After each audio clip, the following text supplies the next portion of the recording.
તો મુખ્યમંત્રી ભૂપેન્દ્રભાઈ પટેલના આગ્રહના આહવાનથી ગુજરાત ફર્સ્ટ યોજી રહ્યું છે ગ્રીન ગુજરાત અભિયાન કાર્યક્રમ। ત્યારે આ અભિયાન અંતર્ગત અમારી ટીમ આગળ પહોંચી હતી વૃક્ષારોપણ કરવા માટે રાજકોટ, જ્યાં હાલ પ્રદૂષણ અને ગ્લોબલ વોર્મિંગનો ખતરો સમગ્ર વિશ્વમાં મંડરાઈ રહ્યો છે। ત્યારે પ્રદૂષણથી કેમ બચવું એ મુદ્દો ખૂબ મહત્વનો બની ગયો છે। ત્યારે વધુમાં વધુ વૃક્ષારોપણ થાય એ આપણા ભવિષ્ય માટે પણ ખૂબ જ જરૂરી છે। ત્યારે આજે જ્યારે મોટા શહેરોમાં કોન્ક્રીટના જંગલો થઈ ગયા છે, એવા સમયે વૃક્ષારોપણ ખૂબ જ મહત્વનું છે।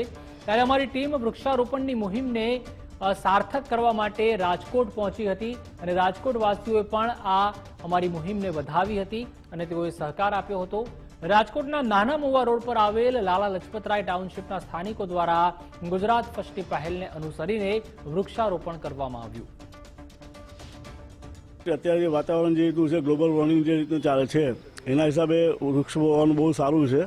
અને આપણે જે ગુજરાત ફર્સ્ટ જે છે ન્યૂઝ ચેનલ અને એ લોકો જે આ મુહિમ ચાલુ કર્યું છે, બહુ સારું કામ કરે છે। અત્યારના સમયમાં ગ્લોબલ વોર્મિંગના પ્રશ્ન ખૂબ જ વધી રહ્યા છે, ટ્રાફિકના પોલ્યુશનને એ બધું, એના માટે આપણે વૃક્ષો વાવવા એ જરૂરી છે। એવું નહીં કે ગમે એક પર્સનને, આપણે બધાને એ વસ્તુ અત્યારે અમલમાં લાવવી જોઈએ અને ગુજરાત સરકાર દ્વારા એક સારો મુહિમ બહાર પાડ્યો છે, તો સારું છે, વૃક્ષારોપણ બધાને કરવું જોઈએ।